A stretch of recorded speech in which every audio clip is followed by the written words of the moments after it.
어, 2013년이었죠. 강원대 국어교육과 교수를 역임하셨던 박민일 선생께서 작가들의 유필 원고, 저명인사들의 엽서와 서한, 그리고 일반인들에게 잘 알려지지 않은 사진 자료까지 한 200여 종의 500여 점에 이르는 방대한 자료들을 김유정 문학촌에 기증하셨습니다.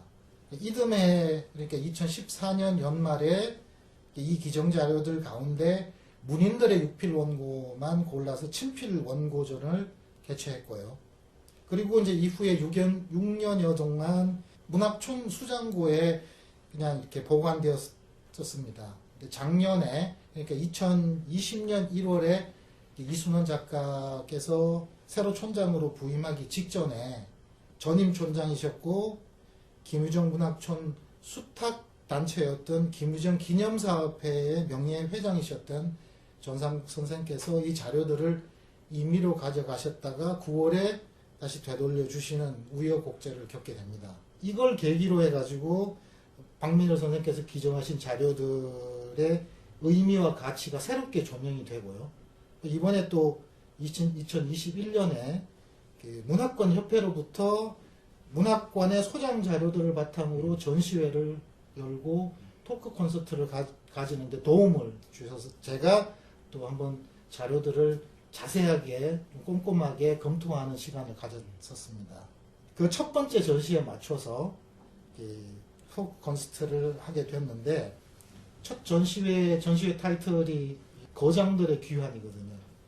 이게 문학만이 아니라 예술, 종교, 사회, 정치 분야에 저명한 분들의 친필 원고, 서한, 사진 이렇게 20점 가량을 이제 전시를 하게 됐습니다.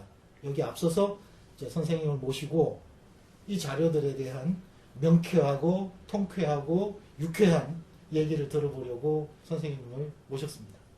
반갑습니다. 반갑습니다. 네. 김풍기 교수님이십니다. 네, 안녕하세요. 선생님 이제 전시 자료들 가운데 가장 선생님의 마음을 끌었다? 뭐 어떤 게 있을까요?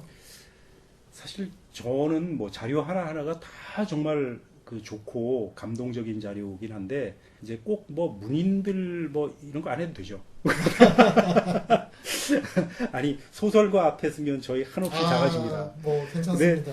사실 제가 이제 전공이 아마 그래서 그런지 저한테는 그 탄어 스님께서 최승순 교수님한테 보낸 편지가 정말 눈에 확 들어왔습니다. 저는 소설가여도 그게 가장 저 마음을 그렇군요. 네. 사실은 그런데 탄어 스님 편지를 막상 봤을 때 제가 이걸 어떻게 해야 되나 이렇게 숨이 콱 막혔다고 그럴까 뭐 그런 느낌을 받았는데 숨을 막히게 만든 이유는 여러 가지인데 가장 큰 이유는 한글 한문 혼용체이긴 하지만 거의 한문으로 되어 있다고 봐도 과언이 아닐 정도로 한문이 많았고 약간 한문에 토를 붙인 느낌? 뭐 이런 그렇죠. 또 뭐 조사 정도만 한글로 만든 거기다가 한문이 또 초서로 되어 있어요. 한문을 어지간히 안다고 하는 사람도 읽어내기 힘들 어떤 것이어서 뭐 저는 당연히 읽지 못했고 그래서 고민을 하다가 이제 춘천학연구소의 허준구 소장한테 이제 초서로 된 거를 알기 쉬운 한자로 옮기는 작업을 부탁했고 또 김근태 학예연구사한테 이제 현대문으로 고치는 걸 이제 도움을 받았어요. 그러고 나니까 더 이제 빛나고 숨통은 트였는데 자료 그 자체를 제가 본다는 게 너무나 큰 부담이었습니다. 특별히 교수님 모셨으니까 그 내용들을 한번 좀 살펴봐 주셨으면 좋겠거든요. 이 탄어 스님은 뭐 한국 불교 근대 불교사에서는 뭐 빼놓을 수 없는 학승이죠. 이분이 원래는 이제 유가 집안에서 태어나셔가지고 유가 공부를 하시다가 어느 날 오대산 월정사에 뭐 아주 고승이 있다는 얘기를 듣고 그 양반하고 이제 한번 이야기해 보려 그러다가 이제 잡힌 거 아니겠습니까? 이제 그분이 바로 이제 하남 스님이고 그래서 이제 그 법제자로 들어가시게 된 건데 이 탄어 스님께서 하남 스님 밑에서 공부할 때 원을 세운 것 중에 하나가 내가 화엄경을 전부 풀어서 한번 쓰겠다. 이렇게 이제 원을 세우셨다 그럽니다. 그래서 그러니까 해방 직후 뭐 이럴 때에 이제 계속 앉아서 이제 화엄경 번역을 하신 거죠. 그러다가 이제 6.25를 만났지 않습니까? 전쟁이 났다 그러니까 그때 이제 하남 스님은 뭐 널리 알려진 것처럼 절을 지키다가 거기서 이제 네. 앉아서 돌아가셨죠. 그리고 이제 그 제자들은 하남 스님이 다 불러가지고 피난시키셨다 그럽니다. 가라 이래. 전쟁이 났으니까 가라. 그러면서 이제 그때 타너 스님이 이 피난을 가지 않겠다 그랬는데 하남 스님이 어쨌든 가라고 이제 쫓아내듯이 이제 뭐 피난을 가라고 이제 그러시는 바람에 피난을 간데 피난 갈 때 가지고 간 유일한 짐이 화엄경 원고랍니다. 그게 한 제가 15,000매인지 뭐 25,000매인지 굉장히 방대한 양이었었는데요. 그 이제 그럴 정도로 화엄경에 아주 애정을 가지고 그렇게 이제 하다가 완역을 했는데도 이게 굉장히 어려운 그 내용이었었나 봅니다. 그래서 해방되고 나서 다시 이제 그 월정사로 돌아온 뒤에는 그 허름한 그 방에 앉아가지고 강해를 하는 작업을 한 거죠. 그러니까 화엄경의 의미를 해설하는 이제 원고를 쓰시기 시작한 겁니다. 그런 무렵에 최승 선생님한테 요 편지를 보내신 것이죠. 아, 그래서 편지 네. 안에 네. 강독 얘기 뭐 맞습니다. 그런 화엄경 얘기들이 얘기가 나오는 나오죠. 게? 이 화엄경에 대해서는 아직도 타너 스님 번역과 강해가 가장 뭐 뛰어나다고 이렇게 이야기되는데요. 요때 이제 추승 선생님은 어떤 상황이었냐면 요게 아마 이제 1962년 1년에서 2년으로 넘어가는 이제 새해를 맞이하는 뭐 그런 때 이제 편지인데 그때 선생님은 관동대학교 지금의 가톨릭 관동대학교 네. 관동대학교의 교수로 계셨고 마침 그때 이제 그 제가 알기로는 도서관장을 하고 계셨을 겁니다. 아, 그래서 강릉 네. 주소가 되어 있는 그렇습니다. 네. 그래서 보면 주소가 이제 강릉 네. 옥천동으로 되어 있죠. 네네. 거기가 최승 선생님의 원래 이제 살던 그 댁이고 그 형님도 이제 그쪽 부근에 사셨고 부모님도 거기 사셨고 뭐 이러던 이제 그 동네인데 거기서 계시면서 그 타너 스님하고 수시로 교유하셨죠. 그러다가 여기에 내용에 보면 왜 한번 단위를 안 오냐 이러면서 내가 요새 화엄경 강해 뭐 하고 있는데 뭐 이러면서 이제 얘기를 하셨잖아요. 그래서 요 편지를 받으시고 방학을 이용해서 아마 한번 가셨던 것 같습니다. 가셔서 요거는 이제 어디냐면 오대산 월정사는 아니고 이제 삼척 영은사. 네. 삼척에? 네, 이게 삼척 영은사인데 거기서 보낸다라고 맞습니다. 가시는 네. 주소가 되어 있죠. 네네네. 삼척 영은사인데 여기에서 이제 그 계실 때 선생님이 가셔가지고 꽤 여러 날을 묵으셨다고 그럽니다. 이거는 최승 선생님한테 들은 얘기인데 직접 그 편지를 받고 이제 어떻게 할까 하다가 겨울 방학에는 못 가시고 고해 여름 방학에 가셨다고 그럽니다. 가셨더니 젊은 학생 몇 사람을 앉혀놓고 화엄경을 가르치면서 그러면서 이제 젊은 스님들 가르치는 시간 외에는 또 원고 쓰시고 정말 이게 청빈이라고 할 말을 붙이기가 민망할 정도로 어려운 환경 속에서 그렇게 아주 그 경을 보고 계셨더라. 이제 그런데 그때 이제 그 최승 선생님도 그 젊은 스님들 공부할 때 끼어서 읽었던 기억이 있고 또 나중에 이제 다른 기회에 타너 스님한테 장자를 일부 또 강독할 때 이제 뭐 그 얘기도 선생님께서 나오죠. 들으셨습니다. 네. 편지에 나오죠. 네. 그래서 그게 이제 그때 그래요. 얘기입니다. 네. 그리고 그렇게 계시다가 한 몇 년 계시다가 강원대학교 국어교육과로 최승선 교수님이 이제 자리를 옮기시고 학과가 만들어지면서 69년도에 만들어졌는데 70년에 이제 자리 오시죠. 그 뒤에는 이제 춘천에 오시면 늘 선생님 댁에서 아마 주무셨다고 제가 얘기를 들었습니다. 네. 김우정과 동시대였고 친구였고 같이 동행 활동했고 폐결핵을 앓을 때 김우정을 찾아가서 동반자서를 권했던 네. 시인이면서 소설가인 이상의 총독부 건축기사 시절 사진이 공개가 됩니다. 네. 이거 이상 맞습니까? 라고 의문을 제기할 수 있는 사진이거든요. 네. 어떻습니까? 그러니까 여태까지 전공자들에게도 아마 안 알려졌던 사진으로 저도 알고 있고요. 혹시 뭐 이렇게 제 얼굴 옆에 놓으면 좀 비슷합니까? 어떻습니까? 왜냐하면 이상 선생이 저희 할아버지입니다. 저희 강릉김가 집안에 본명이 김혜경 아니겠습니까? 경자 돌림인데 벼슬 경자. 네. 경자 밑에 진자고 진자 밑에 기자입니다. 제가 김풍기 아니겠습니까? 우리 할아버지입니다. 이게 비슷해야 되는데 비슷하지 않으면 우리 할아버지 사진이 아닙니다. 그 농담 삼아 말씀드렸습니다만은 사실 그 저도 이게 처음 보는 사진이라서 이거 어떻게 판단해야 될지 이거는 뭐 참 그렇긴 합니다만은 박밀 선생님이 이 사진을 이상의 사진이라고 수집하셨다면 분명히 뭔가 근거가 있으셨을 겁니다. 왜 그러냐면 박밀 선생님이 수집품을 선생님께서 입수하실 때 그러니까 확인되지 않았는데 그 돈을 내고 그걸 자료 갖고 오거나 이러는 분이 아니시거든요. 그래서 그분 성품으로 봐서는 분명히 뭔가 이유가 있었을 텐데 아까 말씀드린 것처럼 아쉽게도 선생님 돌아가시기 전에 메모를 좀 많이 해놓으셨으면 좋았겠다. 이런 생각은 듭니다. 예. 그러나 아마 그렇게 말씀하셨다면 저는 한번 그 꼼꼼히 확인하는 작업을 좀 거쳐서 한번 논의를 해보면 어떨까 이런 생각은 듭니다. 이번 전시의 또 다른 사진 자료 하나가 그 청록파, 네. 박목월, 박두진과 함께 3인방이었던 조지훈 선생의 사진입니다.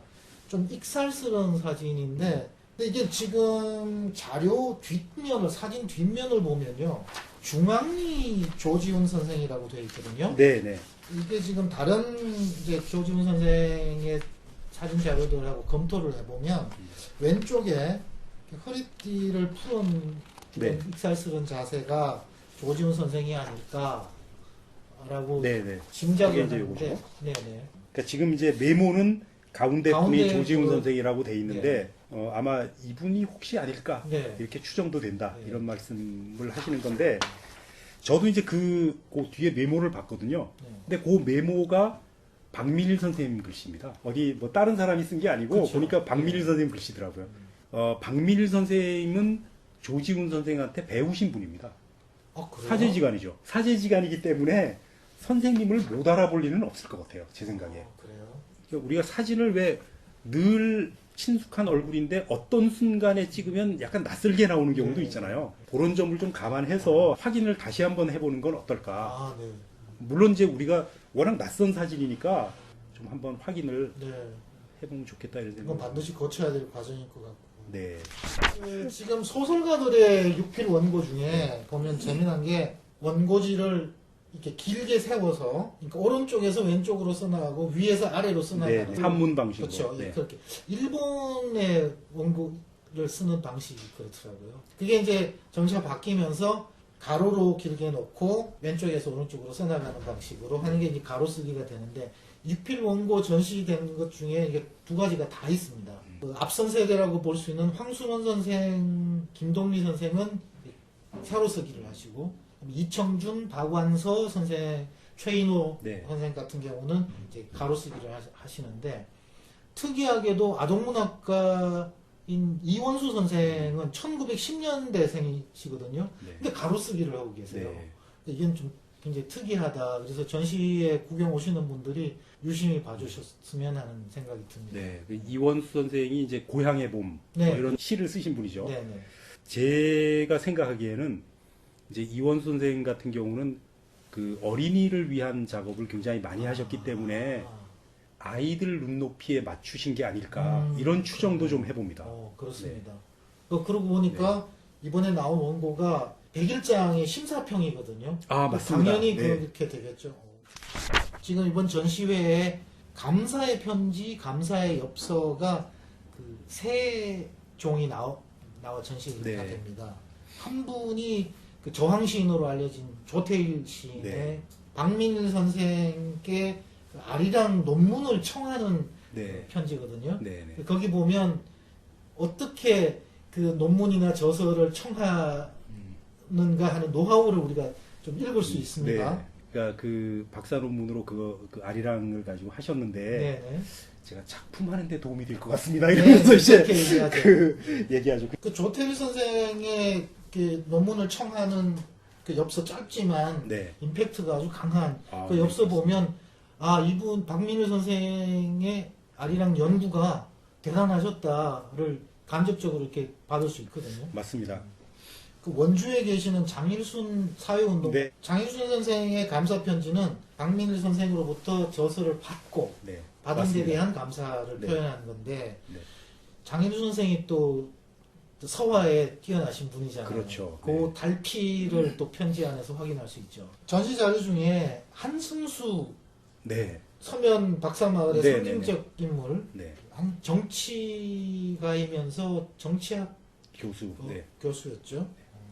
두 분이 어떤 관계인지 혹시 아십니까? 그 두 분이 고등학교 동기입니다. 아, 네, 춘천고등학교 동기인데 제가 알기로는 두 분이 주기적으로 이렇게 만나셔서 뭐 식사도 하시고 또 친하게 지내시고 이랬던 걸로 알고 있습니다. 네. 네.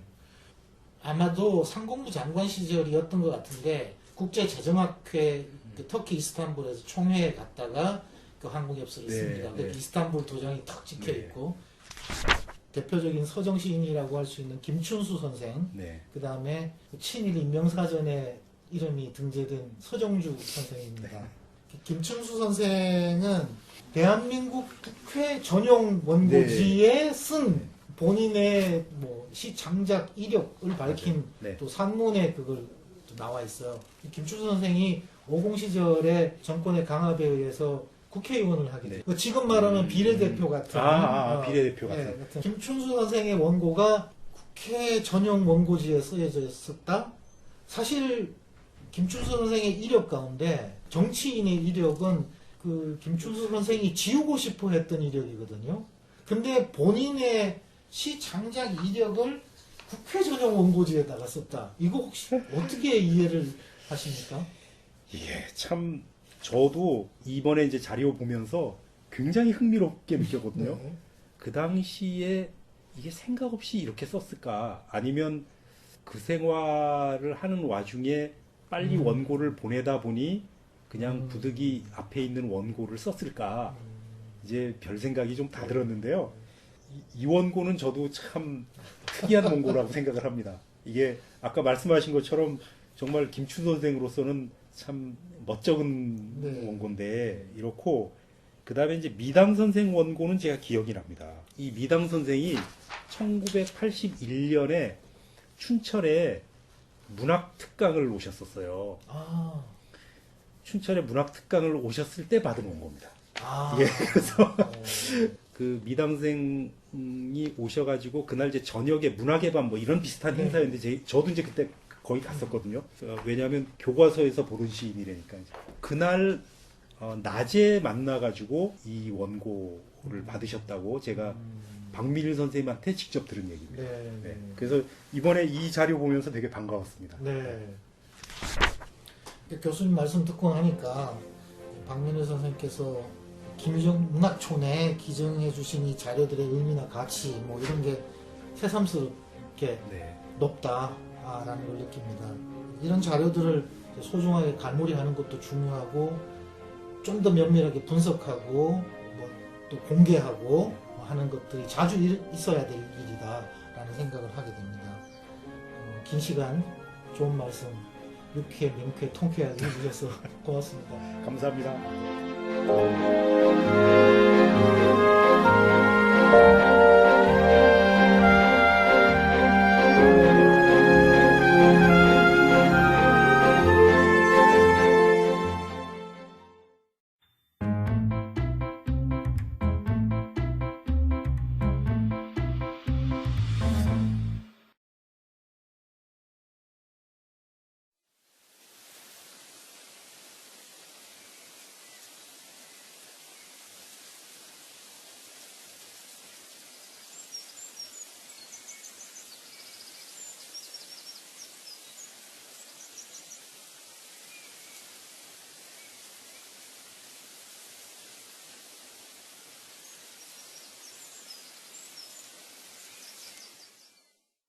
네, 안녕하세요. 저희는 파페라 그룹 더 보이스입니다. 반갑습니다. 네, 저희는 클래식의 대중화를 모토로 열심히 했다고 있는 파페라 그룹입니다. 오늘 이곳 철원 고석정에서 함께하고 있는데요. 오늘 많은 노래 준비했으니까 네, 아주 즐거운 시간 되셨으면 좋겠습니다. 저희가 첫 번째로 들려드릴 곡은요, 고향의 봄이라는 곡입니다. 저희가 이 곡을 첫 곡으로 선곡한 이유는 요즘 코로나 때문에 굉장히 많이 힘드시잖아요. 그래서 정말 진정한 봄이 왔으면 좋겠다라는 마음에서 준비했습니다. 첫 곡 고향의 봄 들려드리겠습니다.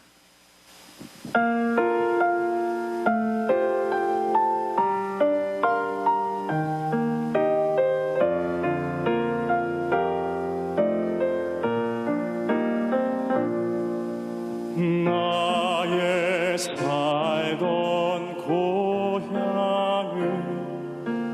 꽃 피는 산골,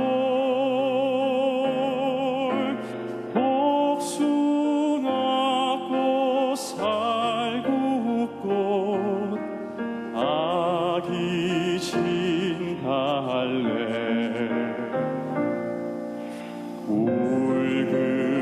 울긋불긋 꽃대걸 차리는 동네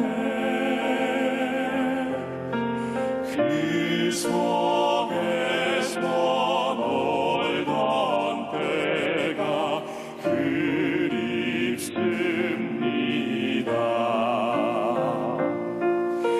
그 속에서 놀던 때가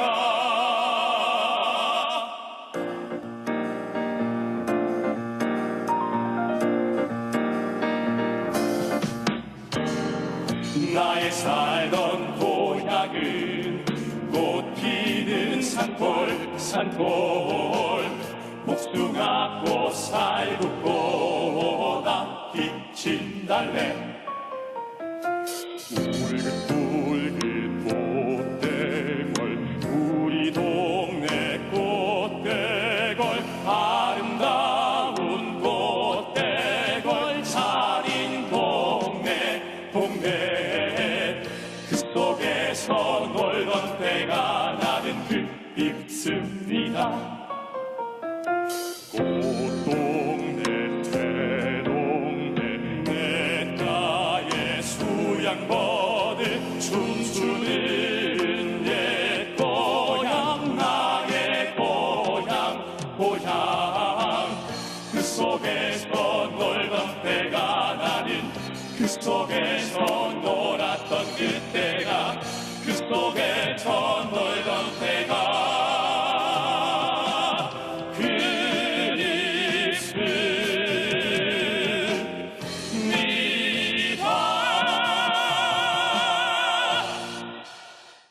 다음 곡은요, 가요를 하나 준비해봤는데 7080 가요를 준비해봤습니다. 김강석의 바람이 불어오는 곳 들려드리겠습니다.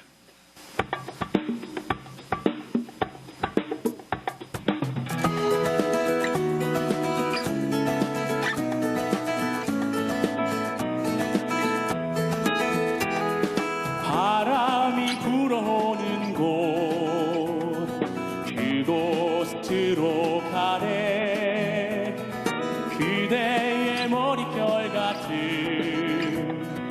나무 아래로 덜컹이는 기차에 기대어 너에게 편지를 쓴다. 꿈에 보았던 길 그 길에 서 있네.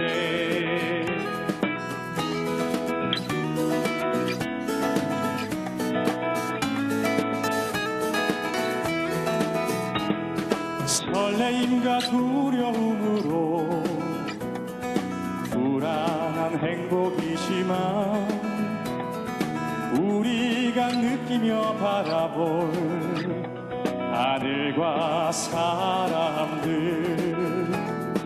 힘겨운 날들도 있지만 새로운 꿈들을 위해 바람이 불어오는 곳 그곳으로 가네. 햇살이 눈부신 곳 그곳으로 가네. 바람에 내 몸 맡기고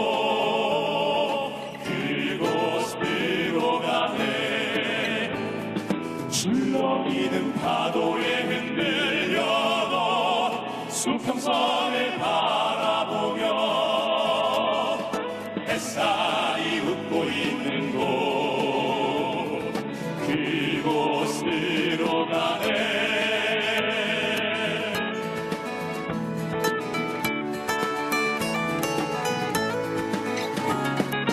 나뭇잎이 손짓하는 곳 그곳으로 가네. 휘파람 불며 걷다가 너를 생각해. 너의 목소리가 그리워도 뒤돌아볼 수는 없지. 바람이 불어오는 곳 그곳으로 가네. 바람이 불어오는 곳 그곳으로 가네.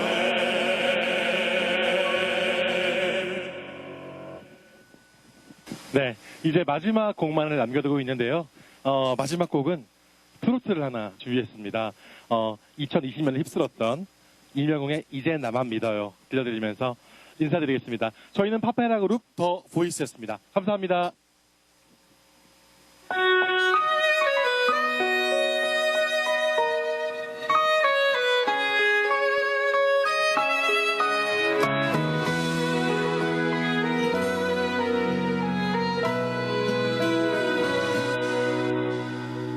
무얼 믿은 걸까 부족했던 내게서 나조차 못 믿던 내게 곁에 머문 사람 무얼 봤던 걸까 가진 것도 없던 내게 무작정 내 손을 잡아 나 이끈 사람 최고였어 그대 눈 속에 비친 내 모습 이제는 내게서 그대 비춰줄게. 굳은 비가 오면 세상 가장 큰 그대 우산이 될게.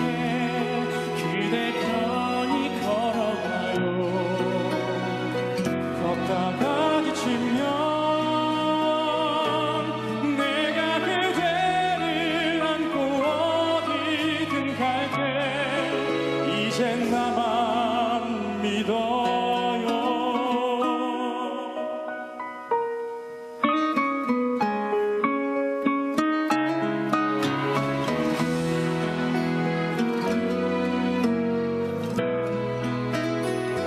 나만 두고 가던 나만 스쳐간 행운이 모여 그대가 되어서 내게 와준 거야. 굳은 비가 오면 세상 가장 큰 그대 우산이 될게. 그대 편히 걸어가요. 걷다가 지치면 내가 그대를 안고 어디든 갈게. 이제 나만 믿어요. 너의 마지막 주인공이 되어 누구 앞에서도 그대는 고개 숙이지 마요. 내가 보지 못했던 홀로 고단했던 시간